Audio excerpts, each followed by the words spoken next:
kasinungalingan ni Madriaga. Inuulit ko, sinungaling ka, Madriaga, at hindi ako papayag na gamitin mo at ng mga kasamahan mo ang oras, ang espasyo, ang dignidad ng kahit na anong opisina o sangay ng gobyerno. Isasalaysay ko ang mga pangyayari noong 2021, ang tunay na pagbuo ng unit team. Maraming nagtatanong, maraming naghahaka-haka, higit sa lahat, may nagsisinungaling diyan sa Kongreso. So unang-una, no such thing as yung mga term, ano ba yan? Paghahati ng term, ano ba yun? Sinabi na meron daw alyansa and magte-term sharing. Nako, talaga naman kasinungalingan yan. Okay, na next slide na tayo. Ang unang pagtitipon at pag-uusap tungkol sa Vice Presidency noong May 29, 2 days before the birthday of our VP then. Nag-lunch date kami sa Primus Bistro sa Davao. Naalala ko pa kasi bago eh. Tapos, first time na nag-usap ng matagal-tagal si Bongbong at si Inday Sara. Tapos nag-greet kami at syempre nagpahaging kami na kung maaari si Bongbong na ang maging VP ni Inday Sara. Kasi alam naman natin na mamayagpag sa lahat ng survey si VP noon, Mayor Inday siya, bilang presidential bet. Ika nga, walk-over sana. Kasi nakaupo pa yung tatay niya at napaka-popular niya mismo. Ngunit noong August 5, maalala ninyo, sinabi ng PDP Laban, ine-endorso si Bongo and Rodrigo Duterte as VP. Yun ang official statement. Pero ang walang hiyang Madriaga na yan, ang sabi a few months before November 21, nakumbinsi ni Bongbong si PRRD na si Inday ang maging VP sa kanya. Hindi ko talaga maintindihan ang pinagsasabi niyan. Maliwanag na ang PDP may sariling lakad, may sariling mga kandidato, hinding-hindi si Bongbong.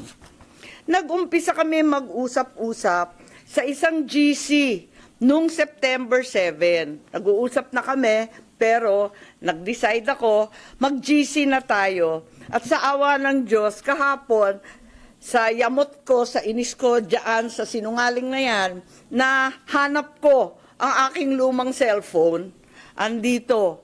At as usual, Samsung na may note, at nakita ko yung aming pagte-text, yan, nabuo ang isang grupo kasama ng ilang kamag-anak, na kamag-anak rin ni Inday, kamag-anak rin namin. Makikita nyo, September 8, dineklara na Go Duterte na ang standard bearer. Walang Bongbong, walang Sara. Ang sinungaling talaga. Pagkatapos, September 10, sabi nga, duda na si Presidente o si Sara ay tatakbo. Sinabi ni Mayora noon na silang mag-ama may deal. Isa lang ang tatakbo sa kanila sa national. Hindi ko maintindihan ang mga claim nitong taong ito. Tapos, in-endorse, September 19, magulo. Magulo talagang panahon na yun eh. Si Pacquiao naman ang in-endorso. September 28, nag-usap-usap kami sa bahay. Andyan si Bongbong, yung kamag-anak namin, si Mike Acevedo Lopez, kamag-anak namin ng mga Duterte. Hindi ko maintindihan, may lola yung nanay ko na lola rin ni PRRD. Ang sabi, Bongbong will file. Ako to, text ko to, nakita ko eh. He will file October 6 as instructed. Pero sana somebody will file as his VP. Kasi nakakatawa naman, walang katandem. Yun ang pinapaliwanag ko kay VP Sara Mayora noon. Still hoping you will run and he will slide down to VP ASAP. Ewan, ganon. Ngayon, ang sagot naman ni VP, tulad ng sinabi niya sa media, nako, ang usapan namin ni PRRD, VP na siya sa PDP, ako, mayor na.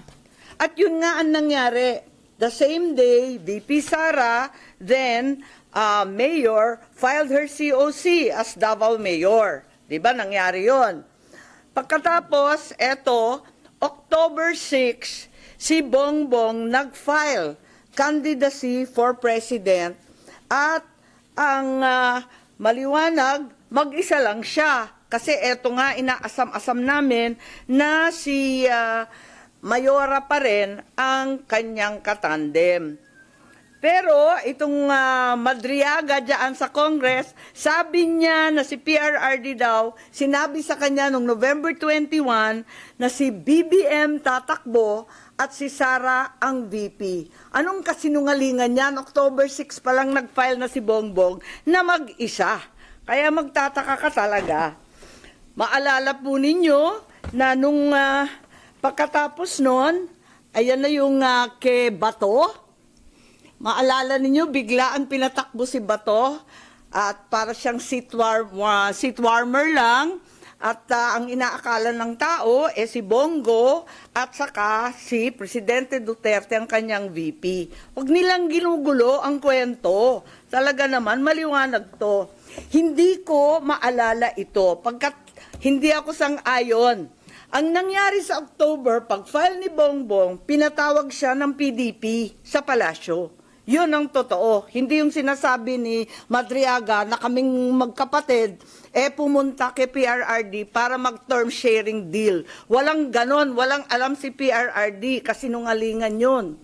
Ang nangyari, nung nag-file si Bongbong, tinanong siya ni PRRD, tatakbo ka ba? Tapos sabi niya, oo, nag-file na po.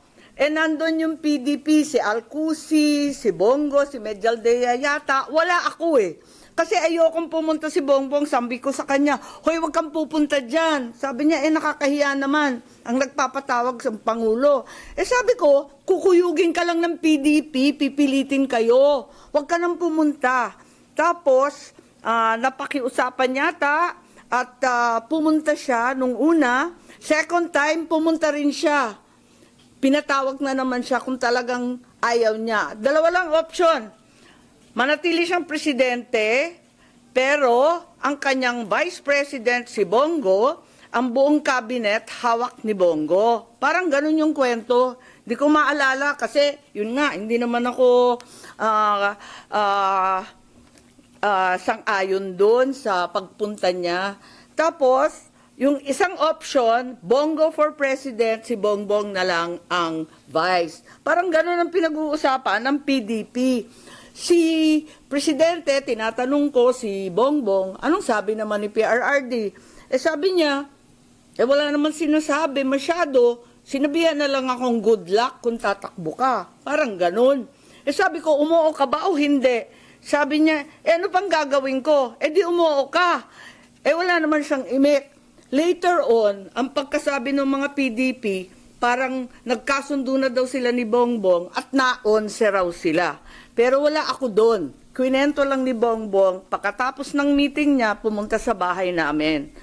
Ngayon, tuloy-tuloy, porsigido pa rin ako na si VP Sara ang maging katandem ni Bongbong.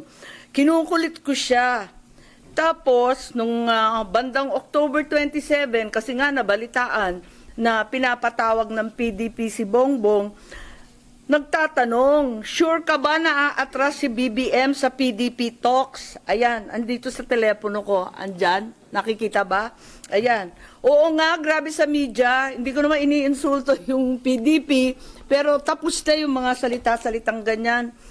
Tapos, ang sabi ni Mayora noon, duda ko, mahina akong vice president. Sabi ko, mahina kang vice president kasi gusto naming lahat president ka. Magpa-survey ka. Kaya nahanap ko nga, andito pa, pinaprint ko ulit yung mga survey. Nagpagawa pa siya ng survey. Hirap na hirap nga kami magpa-survey pagkat eto nga, talagang undas nun All Saints Day noon, ang hirap maghagilap ng tao, pero kahit papano nakapag-produce kami ng survey at nag-presentation noong November 3 na tama nga ang kutob niya, mahina siya bilang vice-presidente kesa sa presidente. Kasi na-disappoint yung mga Sara all. Alam naman natin yon. Pero sabi ko, malakas ka pa rin. Walang tatalo sa'yo. At yun, panay ang usap namin kung anong gagawin, kung anong dapat. At walang kinalaman to sa PDP at PRRD. May kanya-kanyang landas to eh. Talagang magulo nun eh.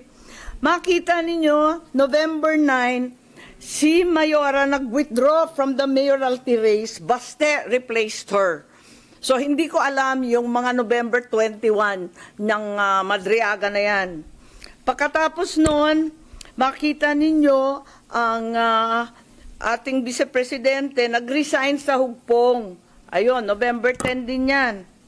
Tapos, noong November 11, sa isang kasal ng anak ni Senator Revilla, si Inday Sara sumali sa Lakas CMD para meron na siyang national party. Naghahanda na siya. Ayun. Pagkatapos niyan, nag-happy birthday na naman siya sa GC. Happy birthday, Senator Amy. Many, many happy returns.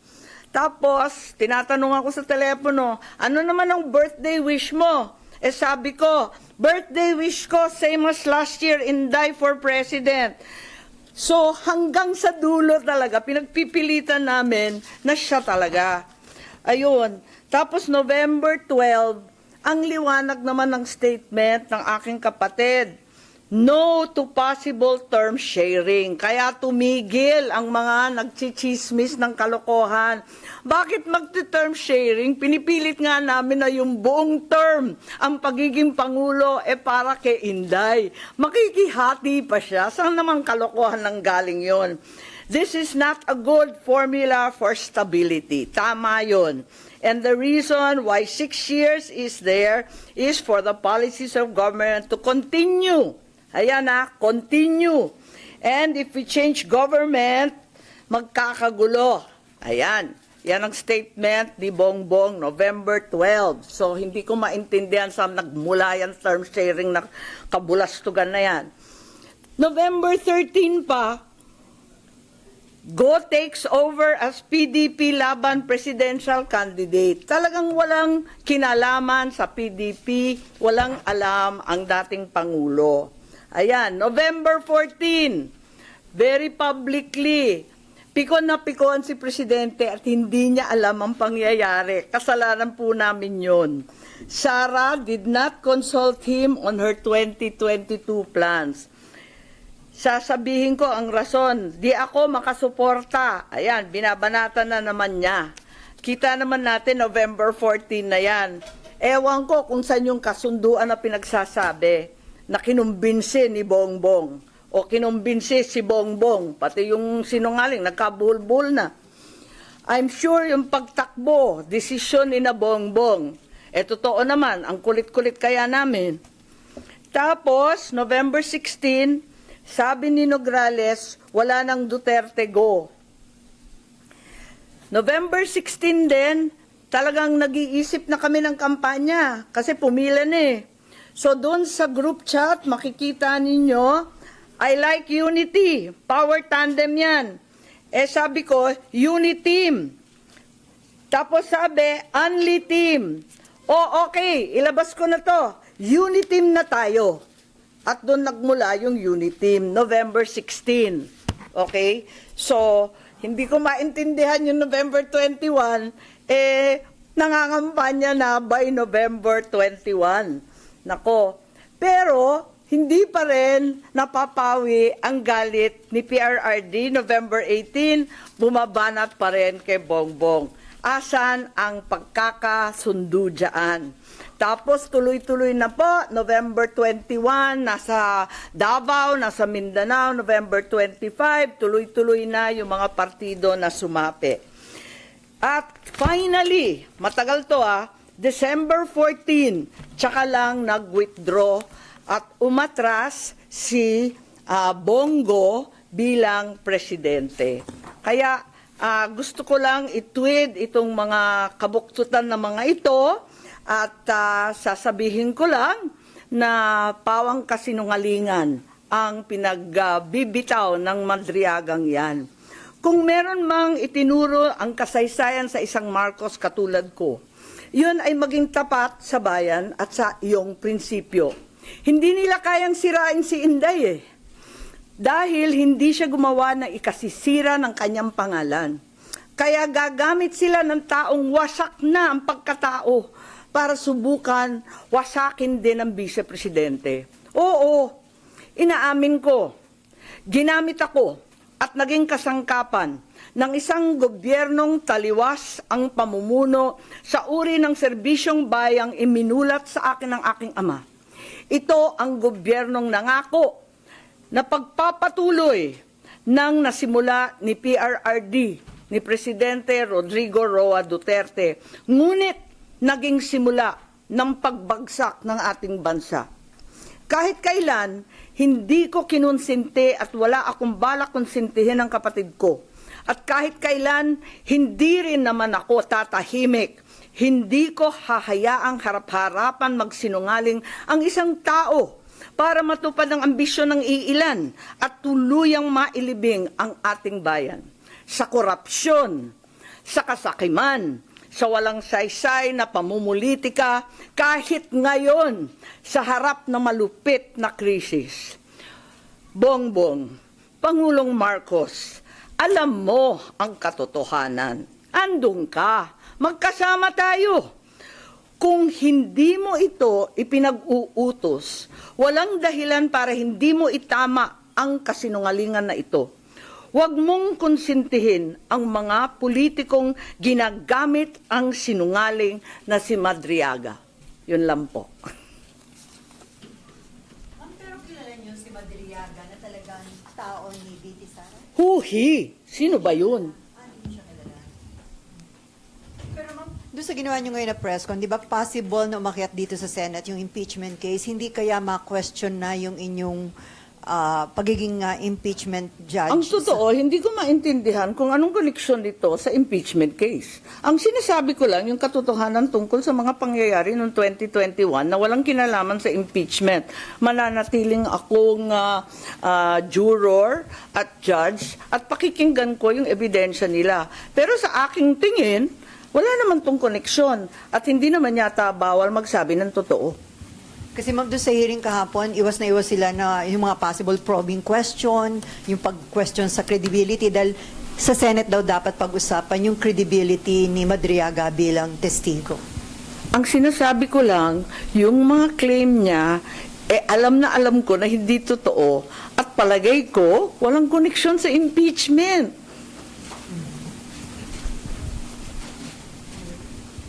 Ilag na ilag rin ako katulad ng ibang senador na mag-comment whether pro or con. Pero sa mga linathala, itong mga impormasyon niya tungkol sa term sharing, tungkol sa kasunduan, tungkol sa pag-uusap at meeting-meeting. Alam ko kasi yan hindi naman totoo. So, ma'am, do you think sinong gumagamit kay Madriaga para gawin yung sabi nyo nga pagsisinungaling? Hindi ko alam. Maraming ambisyoso ngayon. Maraming buhayang malaya pa rin. So, pwedeng may connection sa 2028 yung ginagawang pagsisinungaling. Madriaga. Marahil.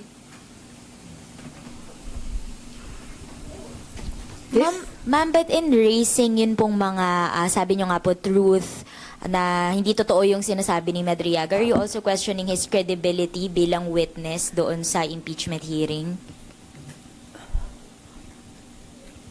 Ganyang klase bang mga testigo ang ihaharap sa Senado? Mahiya naman sila.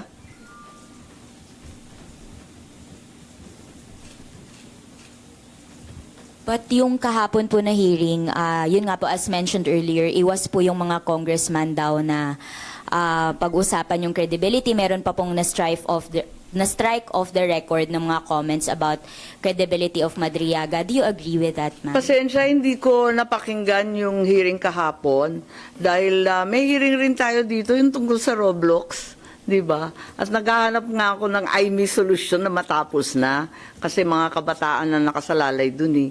Pero yun nga, binalita sa akin na kung ano-anong claim, dinawit pa yung pangalan ko, dinamay pa kami na hindi naman totoo. Talagang kinailangan talaga na tuwirin itong kabugtutan. Yes.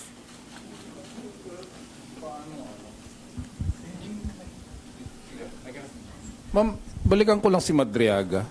Kasi kahapon nagpakita sila ng mga series of pictures and even videos na talagang kung titignan mo, kasama siya sa inner circle ni Vice President before, during, and after.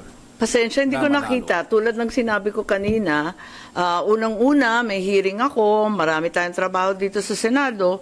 Ikalawa, nayamot na ako nung kung ano-ano ang pinagsasabi tungkol sa akin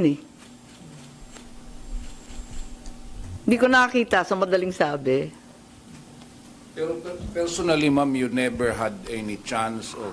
Sa dami ng tao sa isang kampanya, hindi ko na sure. Baka nandun, hindi ko alam. Pero hindi ko talaga siya nakilala. Ang nakita ko na lang, nagulat na lang ako, sino yung paiyak-iyak dyan? Ang drama yan? In terms of credibility, ang sinasabi niya, ma'am, hindi siya dapat pakinggan. Wala akong sinasabi sa credibility. Ang sinasabi ko, incredible yung sinasabi niya. Kasi nandun ako alam ko. Wala naman siya doon sa mga usapin namin. Hindi naman siya kasali sa GC. Ma'am, going back lang doon kay PRRD, paano nyo na pahupa yung, di ba nakita naman natin na may galit pa rin si Presidente even before, during that time. Paano napahupa yung galit ni dating Pangulong Duterte at pumayag din eventually doon sa unity? Nakisuyo kami sa mga kaibigan niya, pati kay Senator Bongo, pati kay sa kanyang ES. Nakisuyo rin kami kay Pastor Kibuloy na awatin na lamang kasi katandem na ng anak niya. Kawawa naman. Pumayag naman si Presidente Duterte. Pero wala na siyang magawa by then. Wala na mga kasunduan, term sharing na kalokohan. Tapos ni. Po. Isa rin sa na-mention ni Madriaga, yun daw confidential fund ni BP Sara, hindi in 11 days but in 24 hours na 18 hours, di ba? How do you find that statement? Di ko alam, tulad ng sinabi ko, talagang hindi ko naman pinakinggan ng buo, na balita lang sa akin na binanggit ako. Hindi ko pa nakikita yung iba niyang sinabi. So wala kayong prejudgment sa kanyang credibility, doon lang Doon lang talaga, doon sa term sharing. tungkol sa akin. Kasi klarong-klaro talaga sa akin. Ang liwa-liwanag, Nahanap ko pa yung telepono, andito pa yung mga survey na tira-tira. Naku, talaga naman. Babalik ta rin niya lahat yan. So you're appealing to PBBM na sana kung hindi siyang nasa likod nito, itama niya yung kasinungalingan na yun ni Madriaga. Oo, kasi magkasama kami. Alam niya yung totoo. Are you expecting him to say something about that, ma'am? Sana. Ma'am, doon sa FB mo recently, parang sabi mo may mga nananawagan sa iyo na sana ilabas yung medical bulletin o tunay na kalagayan ng kalusugan ng Pangulo. Pero after that, parang the same day yata, nagpakita si Presidente, nag-jogging, nag-jumping jack, and then mga challenge pa niya yung mga tao na nagsasabing may sakit siya na sumama sa kanyang mag-gym at magbuhat. Hindi kami nagkikita, tama yon. Kaya ang dami nangungulit sa akin. Oy, ipagtapat na ninyo yung nangyayari kay Presidente. Sabi ko, sa kasamaan pala, di naman kami nagkikita. Mukhang isang taon ni. Kaya hindi ko masasabi. At wala naman doktor na humaharap at nagtatapat ng medical bulletin. Ang alam ko, yung alam din ninyo. Pero kung gumagaling na siya, magpapasalamat ako. So doon sa nakita mo, mukhang okay na siya, ma'am. Sa tingin niyo, Hindi convinced? ko alam. Kasi puros video lang katulad ninyo ang napapanood ko. So wala talagang communication, ma'am, para kumustahin siya, si President? Nag-e-effort yung aking mga anak. Wala naman sinasabi. Okay daw. Yes po. Yun lang pong sinabi ni Madriaga na yung about term sharing. Ano po sa tingin niyo motive? Bakit niya i-float itong idea na Hindi ko alam. Wala ngang sense eh. Talagang kabulastugan eh. Bakit magte-term sharing samantalang nagmamakaawa na kami na si Sara magpresidente? Makikishare pa ba naman yun? Anong kalokohan yan? At tulad ng sinabi mo, anong pakay nun? Anong purpose? For what ang term sharing? Ang ini-imply ba niya na nanggugulo ang mga Duterte kasi hindi na isatupad yung term sharing agreement? Yung ba ang implication? Hindi ko alam. It's all speculation on my part. I have no clue. I don't know the guy. Huhi na huhi ako dyan.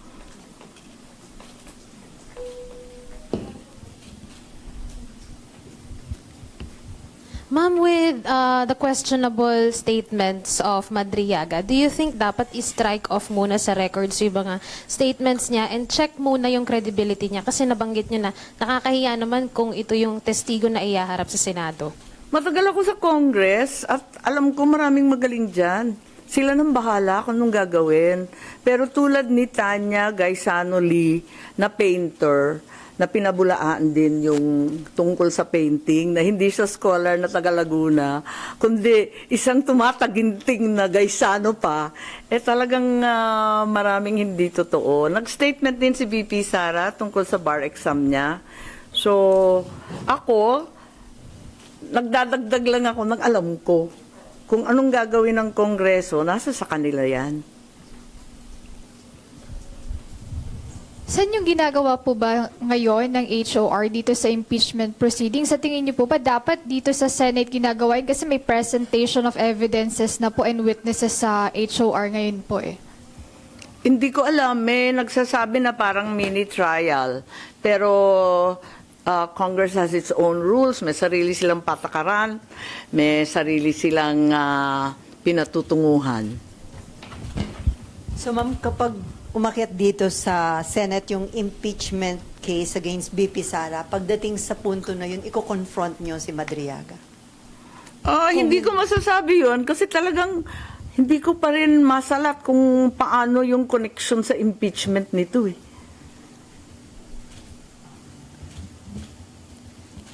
Ma'am, dun sa huling part nung ano nyo kanina, may challenge kayo or appeal kay BBM to speak up, to tell the truth po.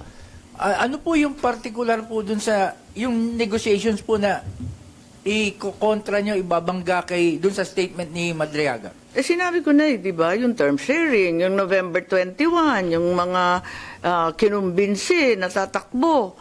Wala namang kinalaman si PRRD dun. Yung ano ma'am, parang sinabi nyo rin kanina, nag-issue na rin ng statement si BBM na dinideny niya na yung term sharing po doon kanina. Yun ang statement ng 2021. 2021 po. Yan, nasa dyaryo. Oo. Yan po. Ang media rin naman ang naglabas. So sana ulitin nyo ni PBBM. Yun nga, yun lang naman. Ma'am, during the negotiation po, hindi parang si Pangulong Digong blindsided po ba siya? And si BBM all the way alam niya? Wala kaming negotiation kay PRRD. Tabulagta na lang yung matanda. Kasalanan namin yun, totoo. Wala siyang kaalam-alam. May info ko ba kung sinong handler niya? Ni Madriaga? Handler nino? Ni Madriaga. Malay ko. Maen pa. At pakialam ko. Pero the mere fact na aminado siya na kaya niya ginawa ito, nagalit siya dahil kinasuhan siya ng kidnapping ni Ay, wala rin akong pakialam sa Attorney angst Roque, niya. din para masama loob niya dahil mas Ay, pinaburan si Roque. Mukhang marami siyang problema.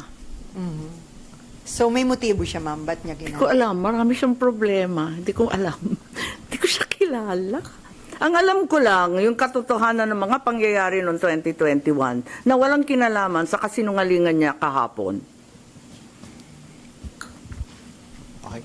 Ma'am, other matters po sana. Yep. Sa are you satisfied by yung naging actions ng Department of Energy after the Protect hearing last Monday? And after mo sila i-call out dun sa mga specific issues na ni-raise mo? Hindi, meron kasi nagreklamo sa akin, di daw mapirmahan yung kanyang kontrata ba yun o approval sa additional energy something, di ko naman masyadong maintindihan. Mabilis lang. Sabi, ma'am, 2 araw lang silang pumapasok dyan sa PNOC at DOE. Hindi ka makapagpapirma. Sabi ko, ganun ba? Sure ka? Sila pa yung lead agency, sila pa yung 2 araw. Nagulat ako. Nung chinek ko, talagang may department order. Naloka naman ako doon. Sabi ko, ba't ganun? Sabi nila, work from home. Pero yung buong gobyerno, 4 days lang. Kasi yun ang utos ng OP Di syempre, susunod sa Pangulo. Pagkatapos yung private sector nga, ngarag na ngarag. Kaya 5 days pa rin. Hindi nga nagbawas yung private sector halos Kaya nagulat ako yung lead agency, ba't ganun? Sabihin ng work from home. Yung pagpapapirma ng kontrata, yung mga approval, hindi naman pwedeng by remote yung mga ganyan. Ma'am, do you also accept yung reasons naman ng executive kung bakit yung emergency powers, ang grinant lang na excise tax relief ay sa LPG at kerosene, yung diesel at yung gasoline, which is yung mas kailangan ng mas marami, hindi sinama? Pikon na ako kasi minadali kami ng bonggang-bongga dito. Hindi man kami hinayaan magdebate ng sapat.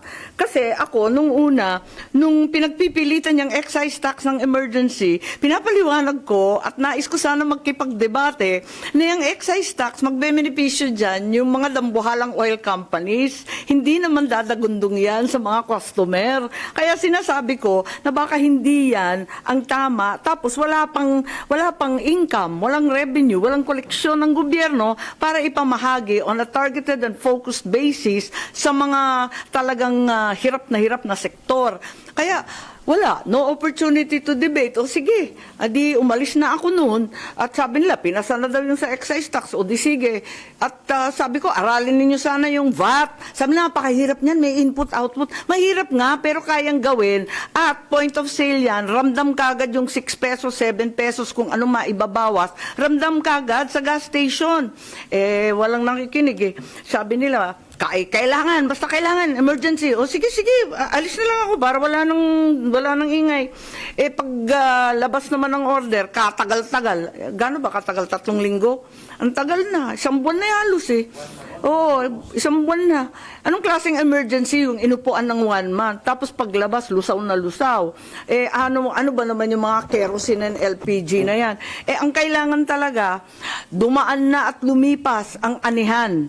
Wala talagang makuhang krudo. Kabubukas lang ng open season ng ating mga ngisda, ayan na naman, wala ring krudo, kaya wala nang nagpapalaot. Ano ba naman to? Talaga naman lahat ng kinailangan mo, yung diesel at yung gasolina, walang tulong. Parang napabulaanan rin tayo dyan sa excise tax and VAT Hindi totoong tax exemption to Parang dating yung concern nila, yung magiging foregone revenue, para nag-iingat. Yun nga, naintindihan ko, ingat na ingat sa foregone revenue kasi nga wala ngang koleksyon. Pero, ganun pa man, hindi ko maintindihan, pinagmamalaki nila pa ulit-ulit, 238 billion ang remainder balance from 2025 GAA and 2026 we can free up. May presidential assistance, may DSWD, may DA, blah, blah, blah. Pwedeng EFLR, pwedeng ganito. Basta tumataginting na 238 billion ang sinasabi. May pera pala kayo Ba't kayo abalang-abala? Kukunti lang naman yung VAT na yan. Kung 3 buwan lang, sabihin natin. At yung excise tax, hindi naman zero. Bawasan man lang, konting tulong lang sa tao, sa magsasaka, sa mangingisda, sa transport sector, yung mga tricycle. Ang dami pala ninyong pera, ba't yun lang muna ang ipamahagi? At kung talagang taghirap, di magtiis-tiis tayo sa konting koleksyon. As a matter of fact, ako na rin yung pasimuno na nagsasabi, yung threshold para sa income tax nitong April, taasan. Masyado naman mababa yung 200,000 sa presyong ganito ng pagkain at gasolina. Taasan sa 500, yung mga bonuses. Ganun din, pati yung 13-month pay. Pwede ba taasan ta 200,000? Para makahinga ng konti yung tao. Nag-file rin ako na wag nang bawasan ng sweldo.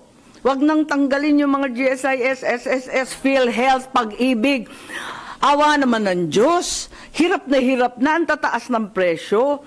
Tapyas pa ng tapyas, bawas pa ng bawas sa sweldo. For a change, makuha man lang ng mga empleyado at trabahador ng buo ang kanilang mga sweldo.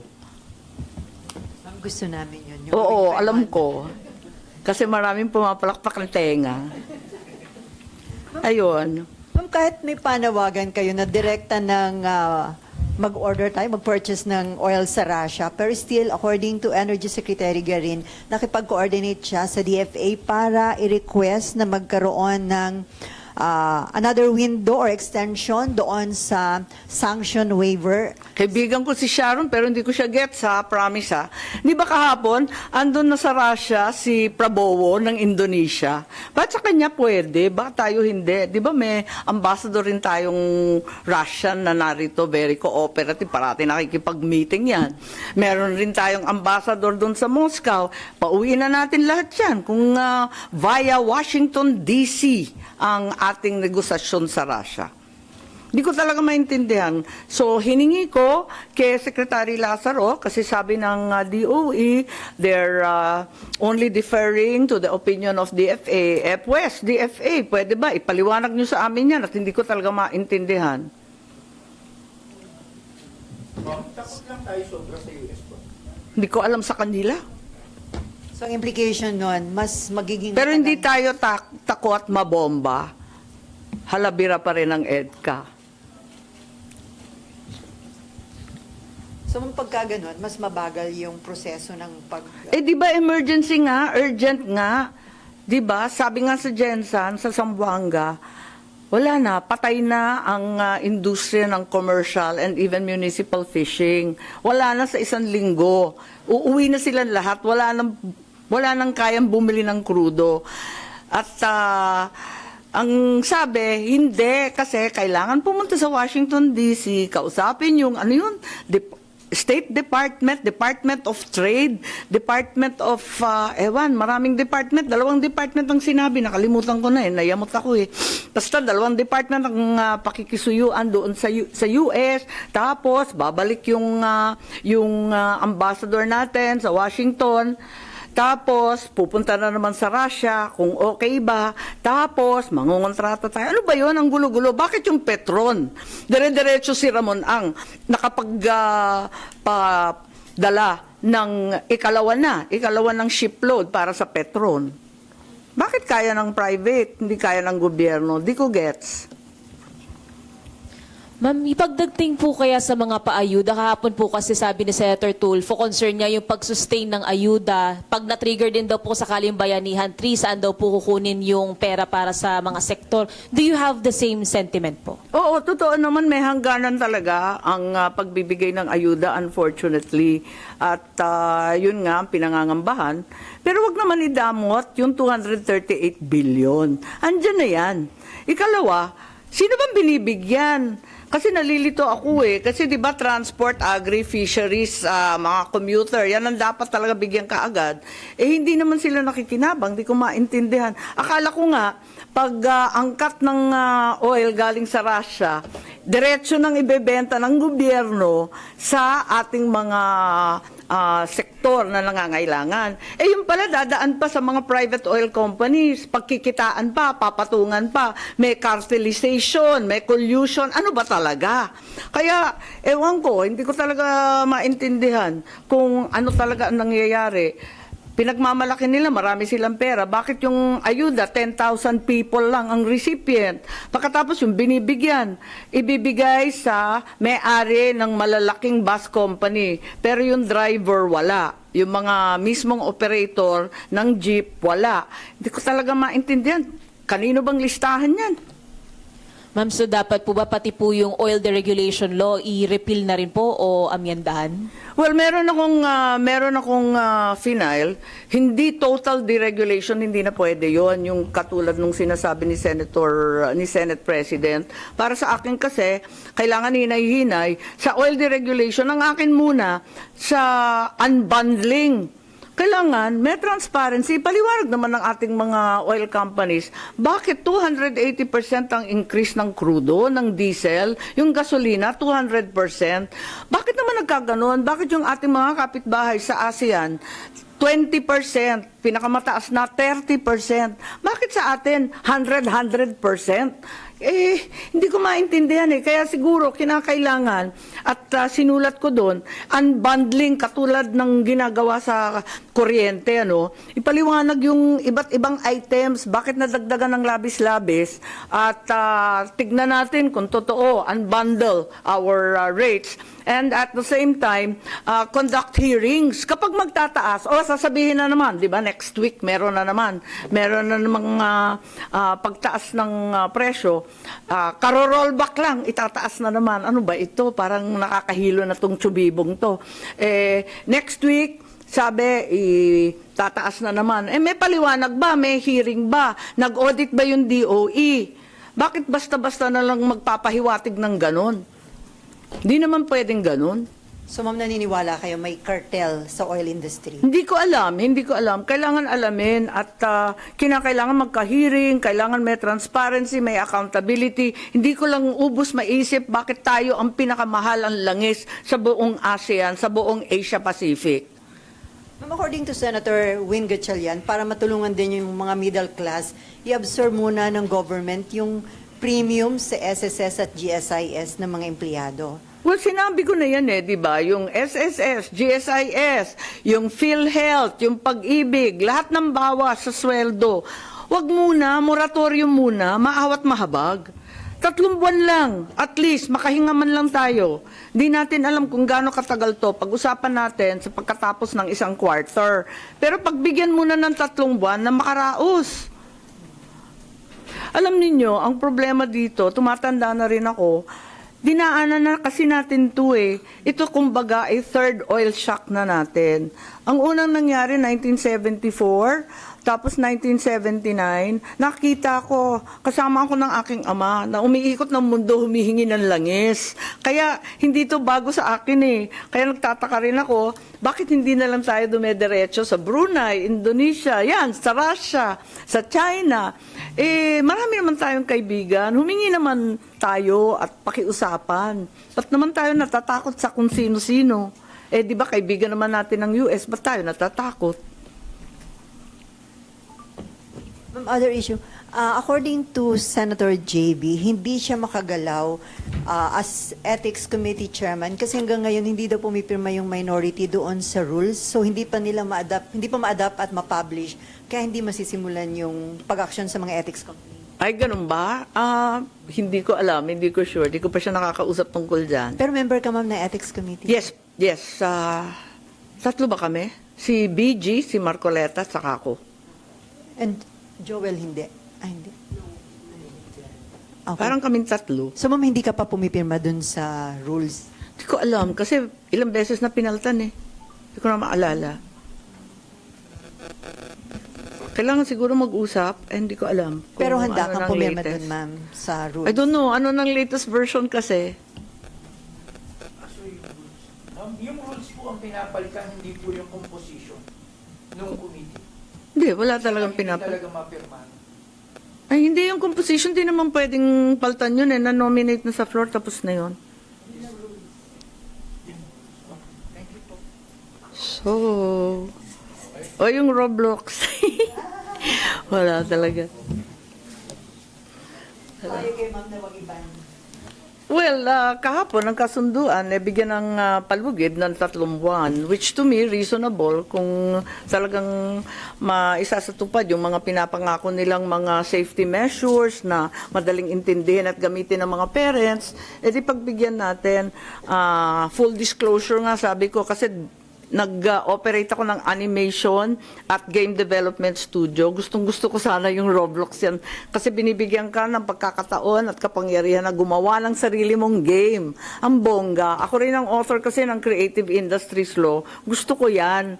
Kaya lang, kung nakakasama na sa mga bata na brainwash o di kaya sinusuyo ng mga sexual predator, ibang usapan na yan. Hindi po pwede yan. Okay. ang mahiwagang phone. Nahanap ko lang kahapon. Would you believe?